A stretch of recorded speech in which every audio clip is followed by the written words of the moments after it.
রাহাতের দিনগুলো কেমন যেন একঘেয়ে হয়ে গিয়েছিল। সকালে ঘুম থেকে উঠতেও ইচ্ছা করে না। চাকরি হারিয়েছে 6 মাস আগে, বন্ধুদের কারো সঙ্গে আর তেমন কথা হয় না। বহুদিন ধরে নিজের কষ্টের মধ্যে ডুবেছিল রাহাত। একদিন বিকেলে বৃষ্টি হচ্ছিল। জানালার পাশে বসে চুপচাপ বাইরের দিকে তাকিয়েছিল রাহাত। এমন সময় নিচের রাস্তায় একটা ছোট্ট মেয়ে দেখা গেল। রঙিন ছাতা হাতে বৃষ্টিতে লাফাচ্ছে। তার পাশ দিয়ে হেঁটে যাচ্ছিল এক বৃদ্ধ ভিক্ষুক, যার হাতে ছিল না ছাতা না খাবার। মেয়েটি বৃদ্ধ লোকের এই অসহায় অবস্থা দেখে ছাতা বাড়িয়ে দিল বৃদ্ধ লোকটার দিকে। ছোট্ট মেয়েটির এত সুন্দর মানবিক কাজ দেখে রাহাত মুগ্ধ হয়ে তাকিয়ে রইল। সেই মুহূর্তেই যেন কিছু একটা বদলে গেল রাহাতের ভিতরে।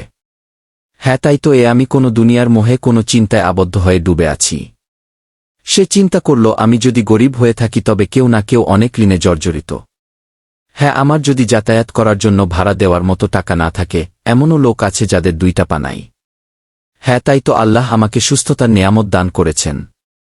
এমনও লোক আছে যারা তো বছরের পর বছর অসুস্থতায় ডুবে রয়েছে। রাহাত আরও ভাবল, আমি তো এমন একজন মুসলিম, যে আল্লাহ এবং তার নবী রাসূলগণে, তার ফেরেশতা কুলে ও আখেরাতে বিশ্বাস করি। আমি কেন হতাশ হয়ে পড়ব? এতদিন ধরে নিজের কষ্টে ডুবেছিল রাহাত। নিজের কষ্টে হতাশাগ্রস্ত হয়ে পড়েছিল রাহাত। জীবনের ছোট ছোট ভালোবাসার মুহূর্তগুলোকে ভুলে গিয়েছিল। হতাশা আমাদের জীবনের একটা অংশ হতে পারে মাত্র, কিন্তু ছোট একটু ভালোবাসা বা মানবিকতা আমাদের সেই অন্ধকার থেকে টেনে আনতে পারে। আলো সবসময় আছে। তাই রাহাতের এই ঘটনা থেকে আমাদের শিক্ষণীয় দুশ্চিন্তা নয়, আল্লাহর উপর তাওয়াক্কুল করে সামনের দিকে এগিয়ে যেতে হয়।